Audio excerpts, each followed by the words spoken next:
old rugged cross. And we seek to help with some people, and so thank you for your help and choosing Tony. Let us stand as we sing all four verses, one thirty two. Lord, will you lead us in prayer tonight, please? Heavenly Father, we just thank you so much for being able to get to know you, Lord, and things that you put on our hearts.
Help us to just seek you out each and every day.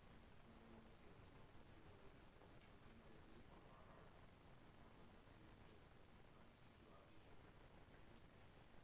And thank you. Good thing you may be seated. Turn back a few pages to 317. And before we sing, though, give you a chance if you have a testimony to share or something the Lord worked in your heart about.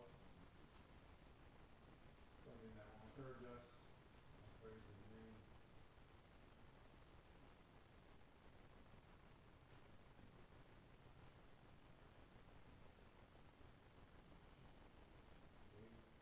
If I may answer the prayer. My oldest son, for the last several years, has not been going to church. His kids play sports and he has to go and leads his sons by himself. And I've been praying for a few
two will be out of the course book. Number 56. And just a reminder too, any still a plate in the back for Bibles for China, so you want to get rid of that. Remember, this is the last night the plate will be out there.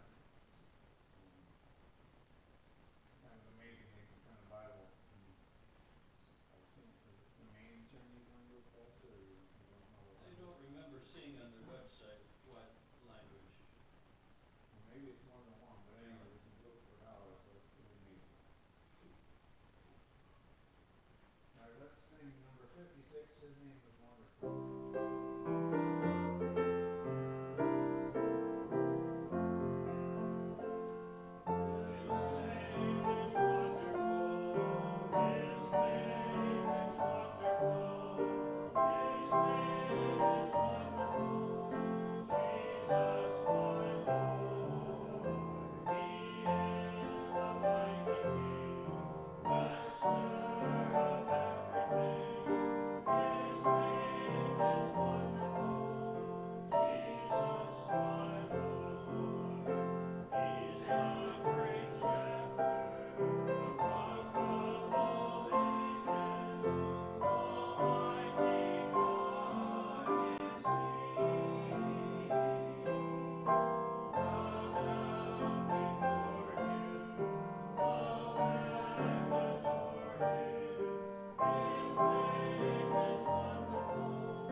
According to the bulletin, I don't think there's anyone here that had a birthday last week, but if anyone who may not be in that list, did anyone have a birthday last week?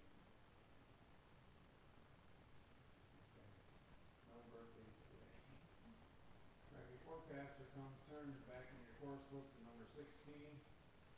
Number 16, before the throne of God above.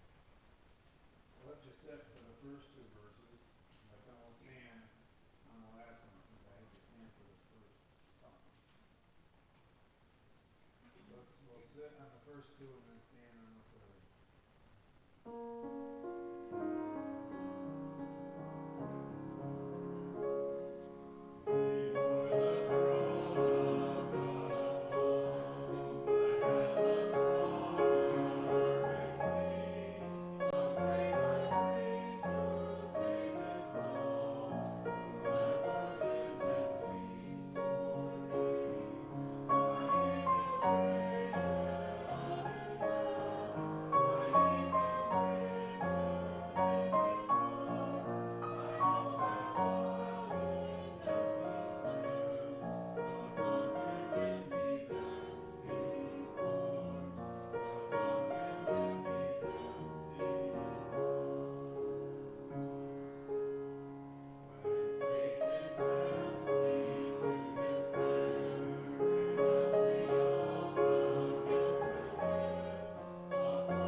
Thank you, Steve.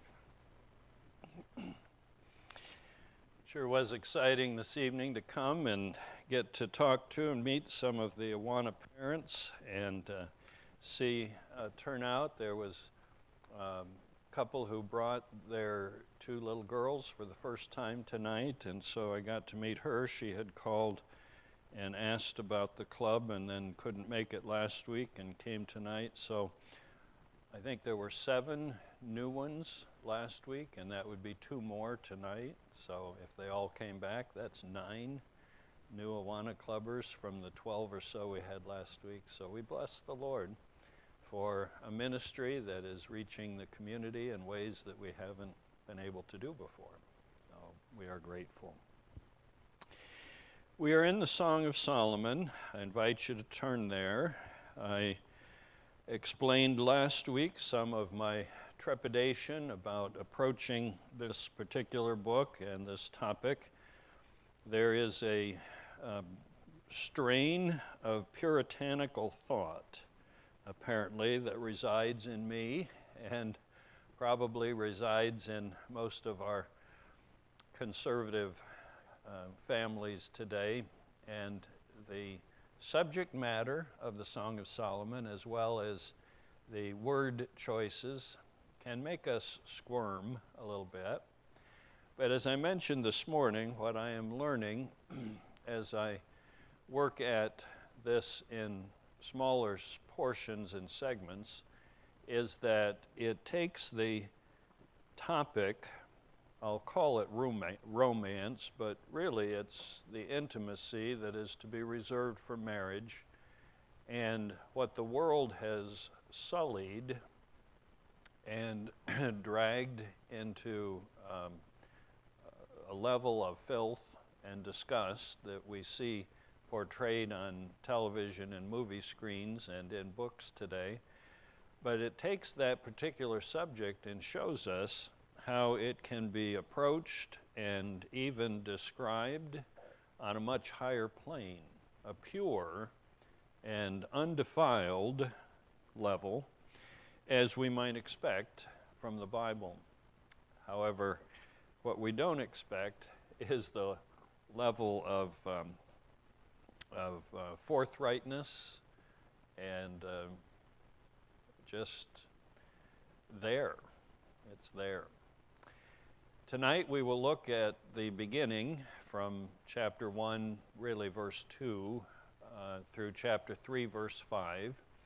And the story arc, as we described last week before we read the book, was of King Solomon, who owned land up in the northern part of Israel, who put on just a plain shepherd's clothes kind of outfit and went to visit a farm that he owned and was sharecropping, and got to meet the family, including a lovely daughter with whom he fell in love.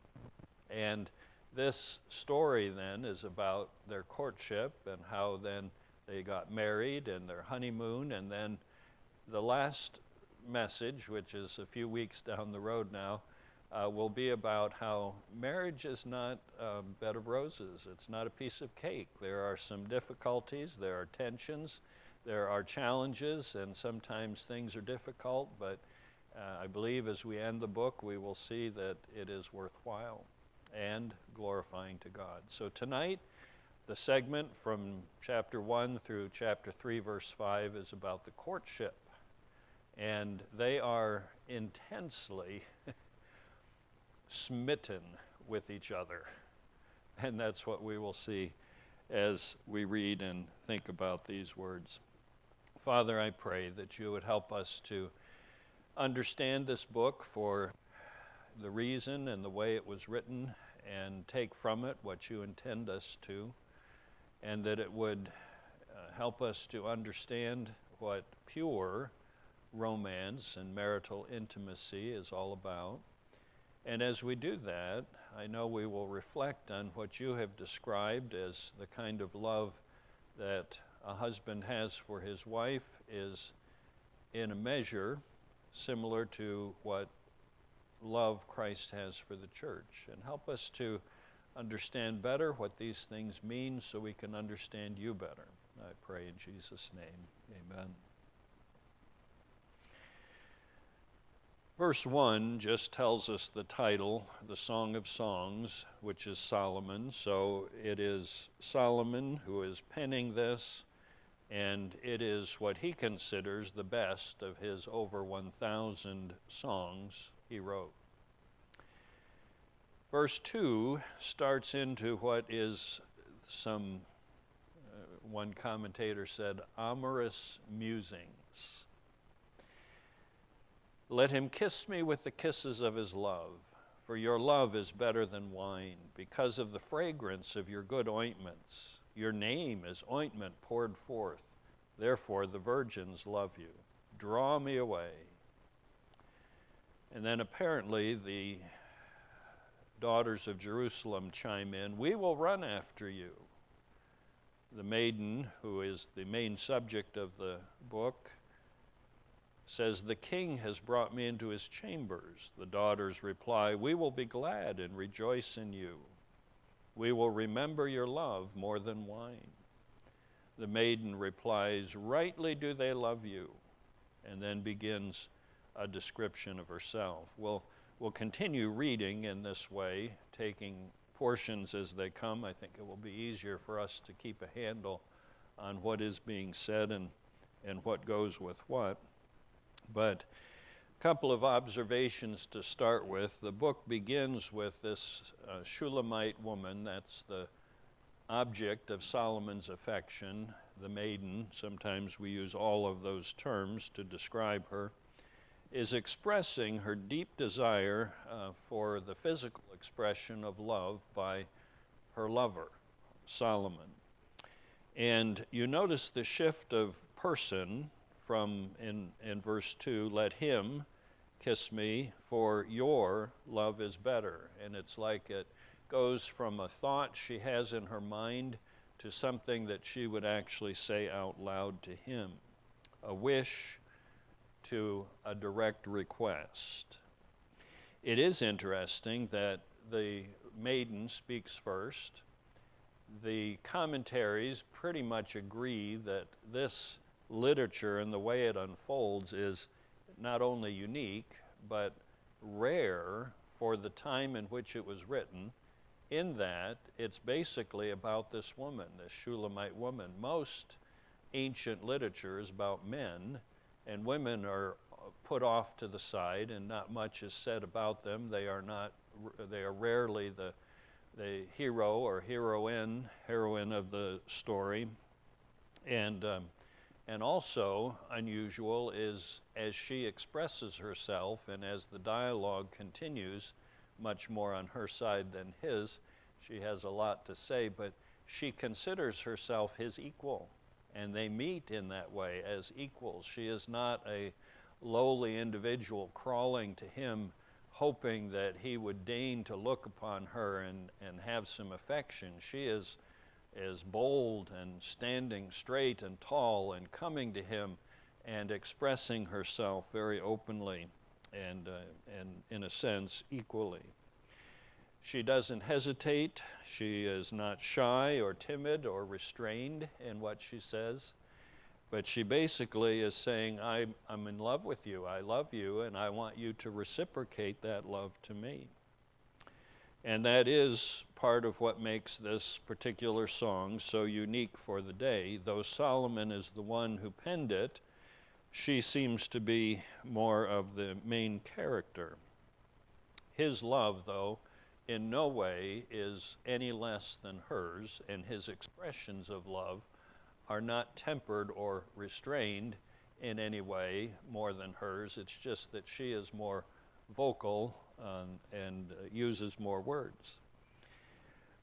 In verse 3, we are introduced to the association of love with the most pleasant tastes and smells. And that is something from an ancient culture and an ancient world that we would look at, maybe chuckle or smile or think of in an amused sort of way, but that is how they thought and that is how they expressed themselves. They lived in a very agricultural-based society, so what they saw and considered to be beautiful and attractive and desirable were the basic things of nature. And so the plant world and the animal world and the sheep and the animals on the farm, those were the things that were used to describe their feelings and to express their beauty. I'm not sure how we would do that today. I thought it might be fun if we not tried to rewrite this, but just consider how we think and express ourselves differently today. I can imagine a man saying today something like, "You are as beautiful as a 57 Chevy." That might be the generation before me. I might say, "You are as beautiful as a 1970 Corvette."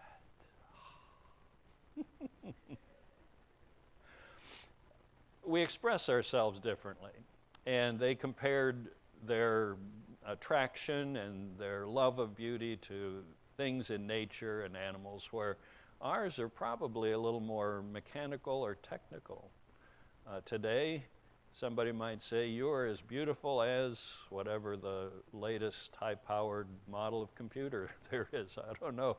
Somebody would see beauty in that and express themselves that way. And when it comes to fragrances, they use words that we would stumble over, and they were at least well known in that day. They weren't common. They were rare and expensive, but powerful aromas and fragrances. And so this was how they expressed themselves. And what would we use today to express something like that? I would say the aroma is as powerful as the smell of a freshly baked apple pie. They don't use that expression in this book. And the one regret I have in life is that my million-dollar idea I never pursued. I am convinced that if I had ever approached Kentucky Fried Chicken and said to them, "You need to make a car air freshener with the scent of Kentucky Fried Chicken," if they had bought that idea from me, I would probably be a millionaire. Because, I mean, really, you step into your car and you smell Kentucky Fried Chicken. What are you going to do? You're going to go and get some to eat. It would be a huge moneymaker for them. So now you know two of my favorite aromas are apple pie and KFC. Well, you don't see these here in this book. You see other things that are rooted in their time period, in their culture. In verse 3, it says, "The fragrance of your good ointments." Later, those will be spelled out in more detail. But it also says, "Your name is ointment poured forth." And this is the only time in this song that the word name appears. And it apparently is speaking of an individual of some repute, which would be appropriate because it's the maiden and she's talking about the one she loves, and he is a king. So he has some reputation. He is well known. In fact, it says, "The virgins love you." Your name, the name of the king, Solomon, is attractive. It is poured out in the sense of oil wafted about and the object of wide-scale affection, including the individuals to whom she refers as the virgins. They love you. Then it goes on, "and the daughters of Jerusalem," and we know that the voice changes because of the tense in the original words, from an individual saying "I" or "me" and "my" to "we will run after you," and that probably refers to those daughters of Jerusalem who are unidentified, but yet a group that chimes in every so often, and they agree about how attractive this king is, Solomon. The next part of verse 4, "The king has brought me into his chambers," is apparently one of those things that are difficult to translate, and one is more of a request, bring me into your chambers, is one possible translation. Or another possible expression is, even if the king were to bring me into his chambers.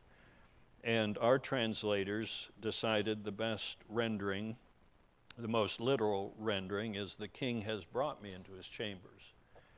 While that could be the most literal translation, I think at this stage it's premature to think that they, like our culture today, are quickly hooking up, to use a modern day expression. They are falling in love with each other. They are not hesitant to say very boldly what they think of each other, and they may even express this desire, but we'll see in a moment that there is a line they won't cross, and that line is the physical consummation of their desire. They are stopping short of that, and they use words to describe their emotions and their feelings, and that's part of what we look at and say, this is a purer, less defiled way of describing romance. And so while she says, the king has brought me into his chambers, I'm a little suspect that that means exactly what we think it would mean in our English, simply because of what is going to follow here pretty soon. The daughters of Jerusalem say, we will be glad and rejoice in you. We will remember your love more than wine. They are agreeing with her. This King Solomon is a good catch. He's a desirable one, and they admire him too, and probably are a little envious that she is the one that caught his eye, and she is the one who is able to express herself so openly. They wish perhaps they were in her shoes. The Shulamite ends verse 4. The maiden woman says, rightly do they, these women in Jerusalem, rightly do they love you, because she saw in him an attraction and an attractiveness that merits this kind of praise and this kind of affection, and she says it's appropriate that everyone is in love with you.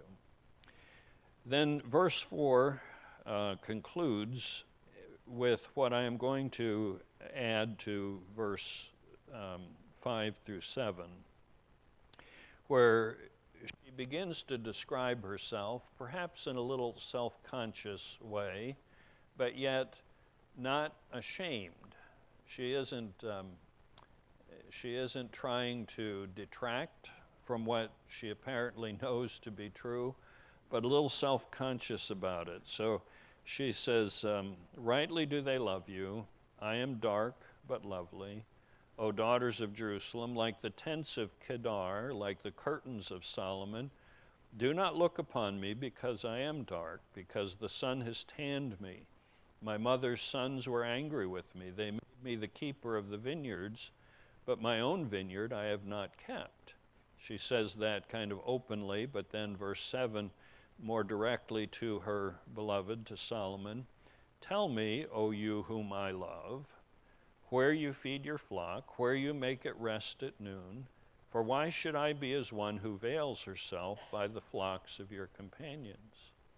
So backing up to verse 5, as she begins to describe herself, I'm dark but lovely, a frank assessment of how she views herself when she looks in whatever they had then for mirrors. She attributes the darkness to exposure to the sun. She says, the sun has tanned me, or literally looked upon me, but that's what happens when the sun looks upon you. You get darker in your skin. And the reason she attributes the exposure to the sun as opposed to sitting indoors all day where she might be pale, she said her mother's sons were angry with her. That would mean her brothers. I don't know why they were angry, but as a consequence of their anger or their thoughts toward her, they put her in charge of the vineyards. They gave her a job to do, and it was an outdoor job. Now, we don't know much about the family. We're told that she has brothers. A sister is mentioned in a couple of chapters, and we know that she has a mother. No father is mentioned, and we don't really know what to make of that, but she is part of a family unit, and it does consist of these brothers, a mother, and apparently at least one sister. And she was not she was part of a family that expected everyone to chip in and work. So though she was a woman, she was given a job to do, a job that may have been in most families that given to a brother, to a man, but in this case it was given to her. She was the one responsible for keeping and tending the vineyards. But apparently she felt like they expected her to put the family vineyards over her own concerns, and she expresses that in verse 6, "They made me the keeper of the vineyards, but my own vineyard I have not kept." Maybe she meant I wasn't able to do the things that women of her day would have done to not be so tanned, or to have smoother skin, or to just whatever women would have been doing then to care for themselves. She was too busy taking care of the family vineyards. Then she speaks in verse 7, turning her attention to Solomon, the one who is her beloved, and addresses him. She says, "To tell me, O you whom I love." I don't know if your translation has it, but the literal phrase is "whom my soul loves." And so even in the choice of words, there is a careful attention to how can I express the depth of my emotion and the depth of my feelings. It's not just her heart or her thoughts, but her soul. She says, "It is my soul that loves you." And of course, the soul is the person or self that includes every aspect of them, their appetites, their desires, their both physical and spiritual. And then she says to him, "Where do you feed your flock?" She wants to know this. Why would she want to know that? And it's because she wants to be near him, a natural result of this kind of growing affection. I want to be near you. That's what Janet and I experienced when we were students at Cedarville, and the Lord brought us together and began to develop a growing attraction, and so we gravitated to each other. When are you going to eat breakfast? When are you going to eat lunch? I'll meet you there. Can I walk you to class? What are you going to do this evening? And we wanted to be together, and so we were together for over 3 years, as much as we possibly could. We sat in the library and studied together. We walked and talked. We just wanted to be near each other. That's what growing love does. However, you notice that there's a purity to it. And she does not want to be mistaken for those women. Some might even be considered what commentaries like to call a cult prostitute. And that was, even though it was Israel and God had said, "That's not what I want you to do," they were still available. And they were what we would call loose women, or women of the night, or strange women in the words of Solomon in the book of Proverbs. But they were women who made themselves available to men for money. We know what that means. She said, "I'm not one of those, and I want to know where you feed your flock, where you rest at noon. Why should I be one who veils herself?" That would be like these prostitutes I just mentioned, "by the flocks of your companions." She wants him to invite her to be there near him. So making a commitment. I'm not out running around looking for just any old guy. My interest is in you, and I want to be with you. In verse 8, we read, "If you do not know, O fairest among women, follow in the footsteps of the flock and feed your little goats beside the shepherd's tent." That doesn't sound like she's tending her vineyard like her family expects her to. It sounds like she is taking every opportunity, and now Solomon, the beloved, is the one who is saying, "Well, here's how you find me when you want to be near me." And then he says something unusual. "I have compared you, my love, to my filly among Pharaoh's chariots." Again, 57 Chevy, 1970 Corvette. I mean, this is the way they express themselves. But if you stop and think about it, and I know if Esther Railsback was here, she would confirm for me, there is a distinct beauty in a horse. A very, very distinct beauty in a horse. The way they are formed, I have never had much interest in horses. I've never had one or cared for one, and my few attempts to ride them were abysmal failures, so we won't even go there. But I can admire them.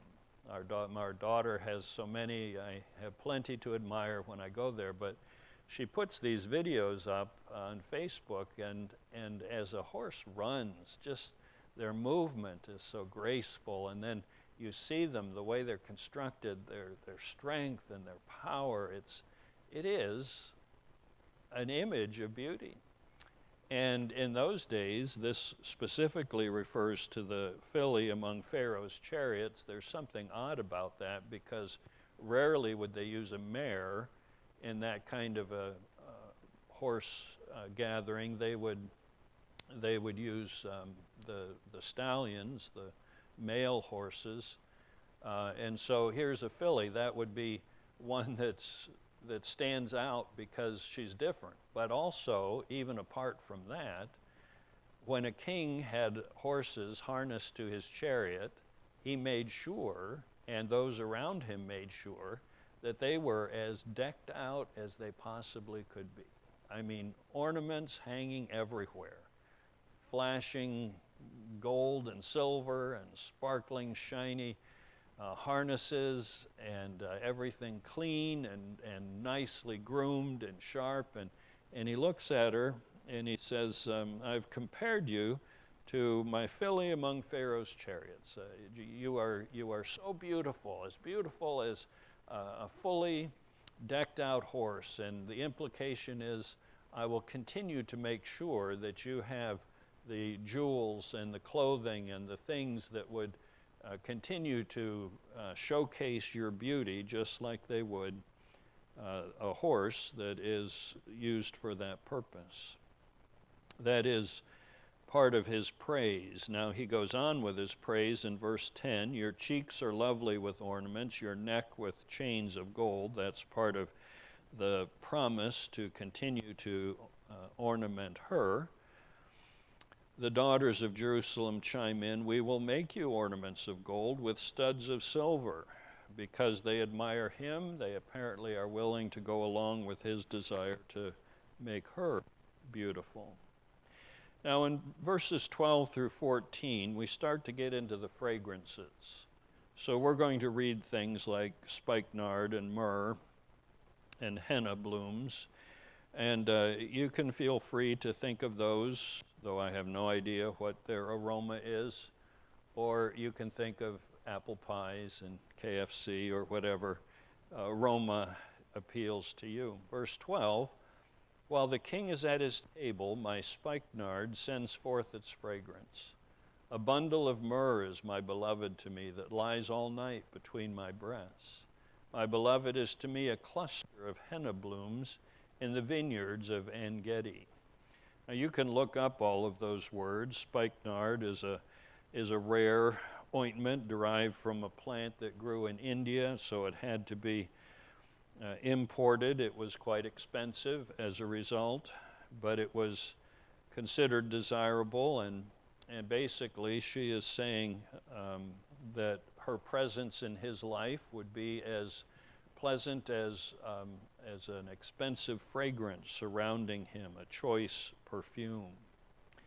And of course, his impact on her is just as powerful, like a bundle of myrrh, a cachet, I think they used to call it, that they would place in the appropriate part of of a woman's anatomy to allow the warmth of her body to exude this lovely fragrance. In this case, it's myrrh, another rare plant that comes from Arabia or India, highly prized, used for incense or perfuming garments before a special occasion.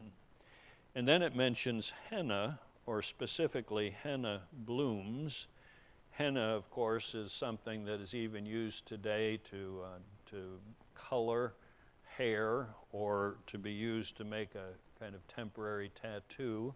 There's a goldish tan, brownish hue to it.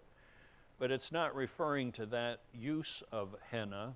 It's the blooms that I've never seen, but apparently have a powerful fragrance and an attractive fragrance. So that's what's used here. And she says, my beloved, Solomon, is to me a cluster of henna blooms in the vineyards of En-Gedi. Now, she's talking about love. She's talking about affection. She's soaring in her use of words to describe and praise the ambiance of her love and her affection for her beloved, for Solomon. And now she's shifting from the farm and the scenery of a bucolic nature to more of the city and the wealthy homes, the palace of a king. That's where you would find the spikenard and the myrrh and the henna blooms and the fragrances of those. So the context now shifts into that royal sort of mode. And we see her waxing eloquent about her love, which is encompassing and inescapable. And sometimes you have been in the presence of a powerful aroma. Maybe it wasn't that pleasant to you, but it probably was encompassing and inescapable. And you can identify with that. But she's saying this in a good way, at least in a way that she thought of as positive.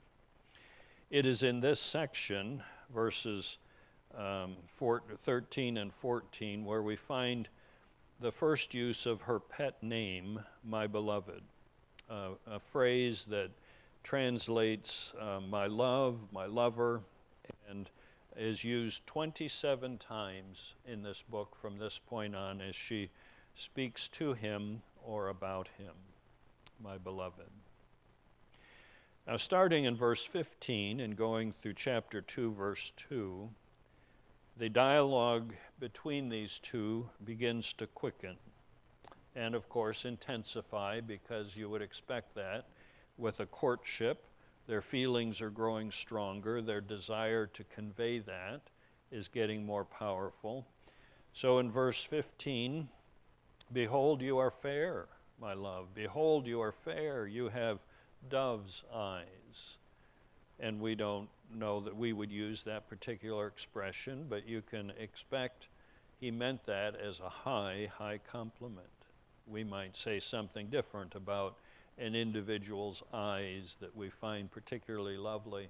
That's his expression, and he meant it as a compliment. That was Solomon. Then the Shulamite, or the maiden, responds, behold, you are handsome, my beloved.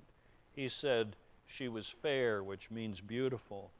That's a feminine word. Verse 16, she responds with the masculine equivalent to beautiful, but of course it's translated as handsome, which we would do today. Men are rarely called beautiful, they're called handsome. You are handsome, my beloved. Yes, pleasant. Also, she says, our bed is green, the beams of our houses are cedar, and our rafters of fir. So here she is comparing all of these things that she loves about him and that he loves about her. They are comparing to things that they find attractive and intensely interesting, and they're drawn to them. And it's delightful when you don't have a pastor droning on clinical words about such things, and you just get caught up in the intensity of their emotion, and with simplicity and naivety and even purity.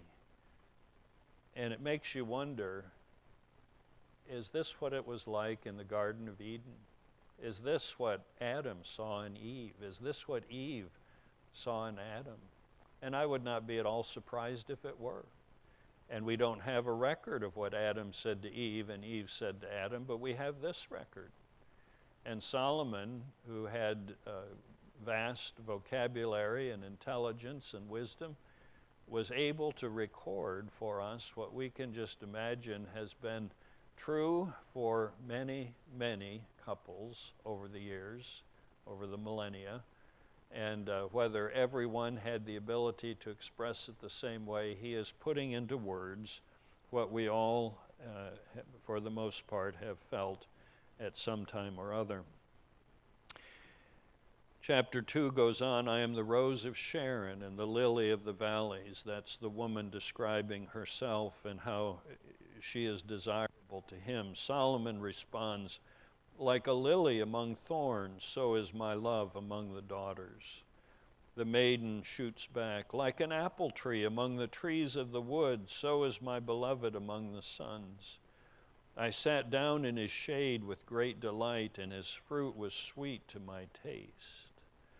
An interesting thing there about chapter 3 is that, or verse 3 of chapter 2, is that she is depicting herself, and it goes on then in verses 4 through 7, as one whose senses have been stirred. She's a maiden woman, has never been married. She has met someone, and she is just absolutely struck, smitten by him. Her senses have been stirred by his presence, and now he has responded to her overtures and expressions of love with appropriate responses and affirmations of his love, and she's feasting on it all. But no matter how much she drinks or takes in of his affection, she wants more. Like the tree that provides relief from the sun and also has delicious fruit that would relieve her hunger. And her satisfaction is what she is seeking from him. But his nearness and his offering of love only intensifies her desire. Instead of being satisfied like, that was great. He told me he loved me. I'm good now for another month. It just created more of a desire, and she wanted more of him to the point where she was faint. And so her solution is not, I better get away from him. I need some distance. This isn't good. She wanted more. She wanted raisins and apples from him so that she could have her senses even more satisfied. And of course, that would only intensify her desire. Verse 4, he brought me to the banqueting house, and his banner over me was love. Sustain me with cakes of raisins, refresh me with apples, for I am lovesick. This desire is just making her faint or sick in a sense, in an emotional way. And verse 6, I think at this stage with the courtship, we should not look at that particular phrase as a physical act described so much as it is a wish for what she expects will happen. And it is a caress and a holding of each other. His left hand is under my head, his right hand embraces me. Then, the key to what I've been saying tonight in verse 7, she says, I charge you, O daughters of Jerusalem, by the gazelles or by the does of the field, do not stir up nor awaken love until it pleases. A key thought here in this book that helps us understand that this is a description of a pure, undefiled kind of love, not the wanton, free love of our culture today. Anything goes, whatever you want, if you feel it, do it. She is saying here, daughters of Jerusalem, help me. We need to put the brakes on. We need to take a breath. We don't want this to cross a line that we shouldn't cross. She wants it to remain pure. Love has its rhythms, and the courtship rhythm is all about getting to know each other and expressing these kind of things to each other without the physical attraction or the physical touching the crossing of boundaries that should not be crossed. And so she is saying, do not stir up nor awaken love until it pleases or until it is appropriate. Don't move too fast. Don't encourage love to go beyond its right and proper pace. I don't know what kind of young people you hung around with when you were at that age and looking for a mate or somebody that God had for you to marry. But I suspect that in today's world, the encouragement is rarely, maybe you ought to take a breath and slow down and think this through and be sure of what God is leading you to do. Keep your relationship pure. I just suspect from what I've seen on media that the encouragements today is just, oh, go for it. Just whatever you feel like doing. And the encouragements are not godly and not appropriate. But here she is almost dropping a little bit of a wet blanket on the heat of the passion and saying, whoa, this is good, but let's let it take its proper pace. Then we move on to verse 8 of chapter 2, and we again see the rhythm of love. And this takes us pretty much to the end of what I want to cover tonight, down to chapter 3, verse 5, and the end of the courtship segment. The voice of my beloved, I'm reading verse 8 of chapter 2, the voice of my beloved, behold, he comes, leaping upon the mountains, skipping upon the hills. My beloved is like a gazelle or a young stag. Behold, he stands behind our wall. He is looking through the windows, gazing through the lattice.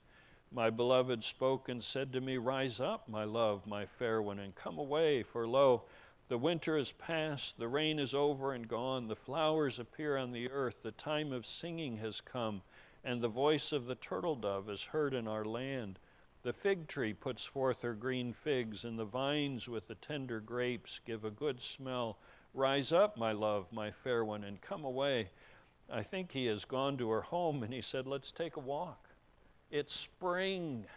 Spring is a time for lovers to go on a walk and to soak in the beauty of God's awakening creation. And perhaps verses 10 through 13 is one of the best expressions of the springtime awakening of passion and desire. Come, let's take a walk and enjoy the things that God has made. Verse 14, she goes on, O my dove, in the clefts of the rock, in the secret places of the cliff, let me see your face, let me hear your voice, for your voice is sweet and your face is lovely. I think the phrase, O my dove, in the clefts of the rock is an indication that they are not together. He is probably back in Jerusalem in the palace and ruling over the kingdom, and she is still at her family farm taking care of the vineyard, presumably. And so it's like I see this beautiful dove, but he's far away on a mountaintop in the cleft of a rock, and I wish I could be there with him.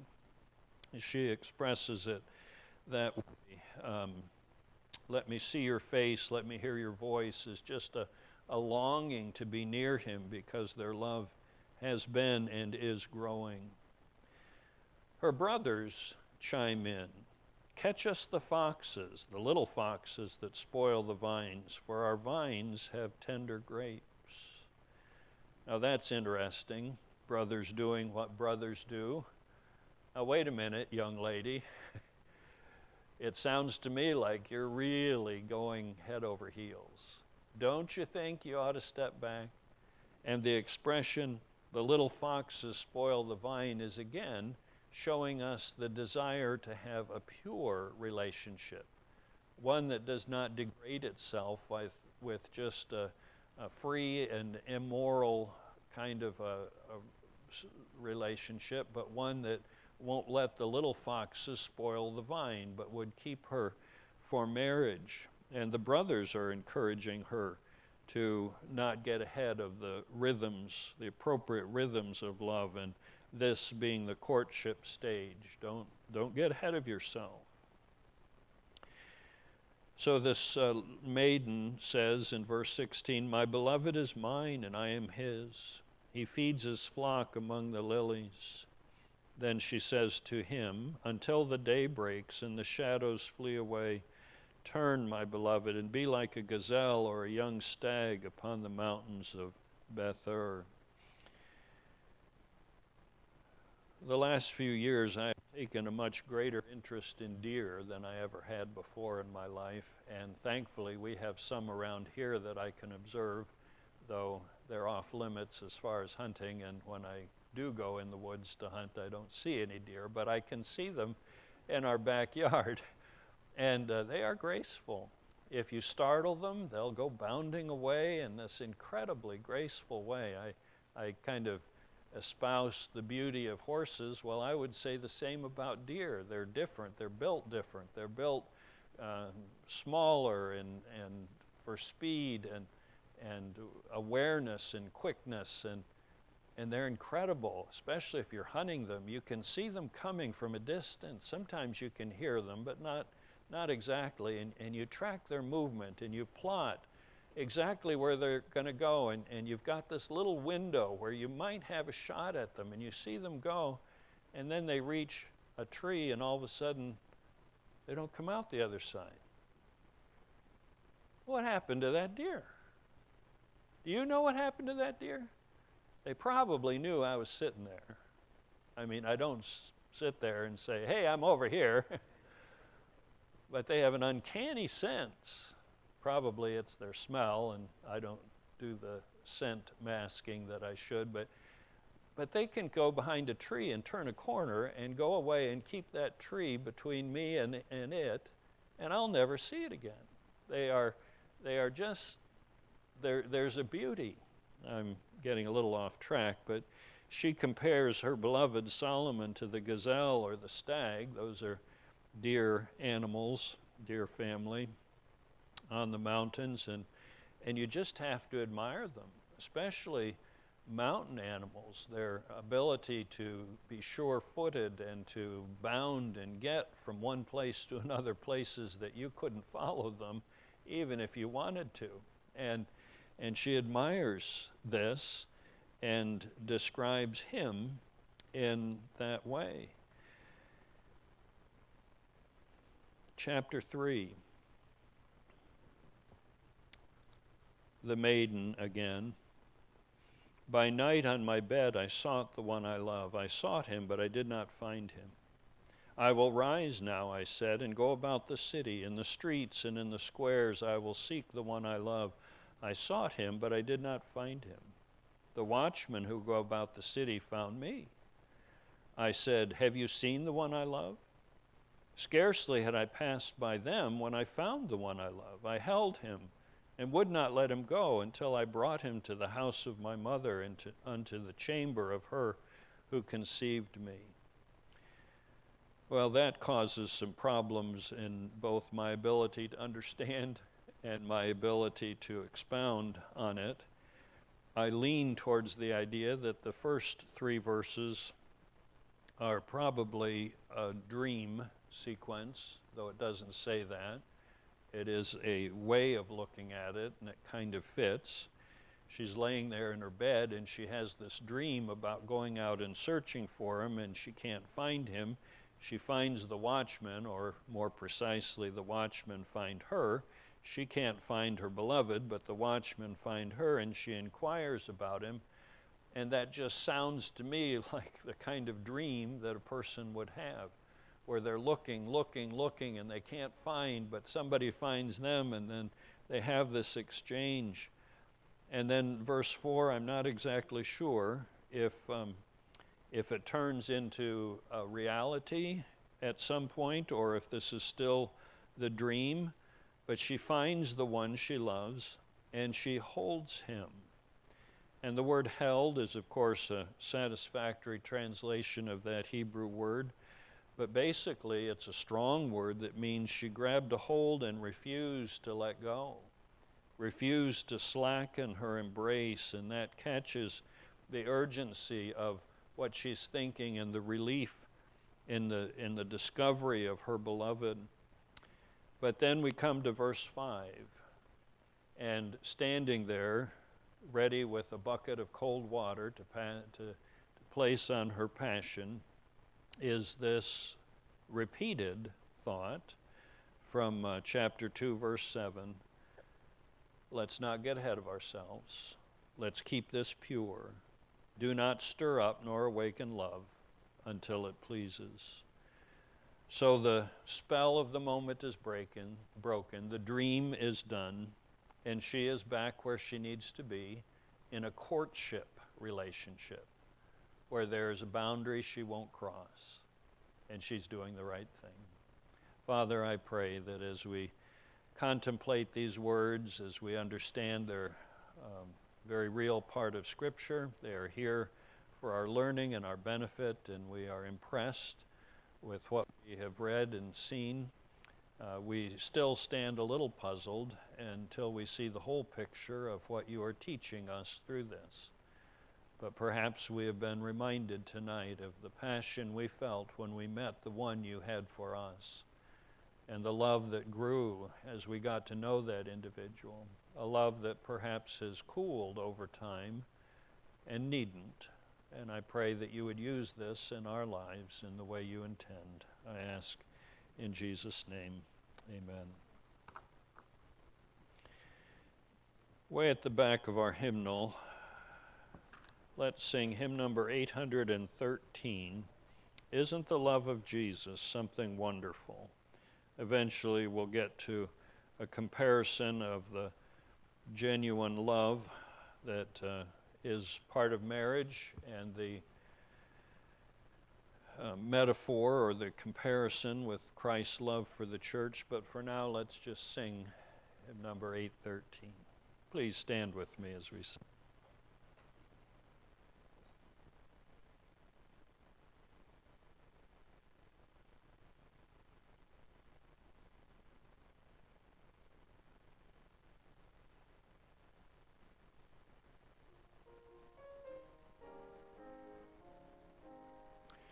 There will never be a sweeter story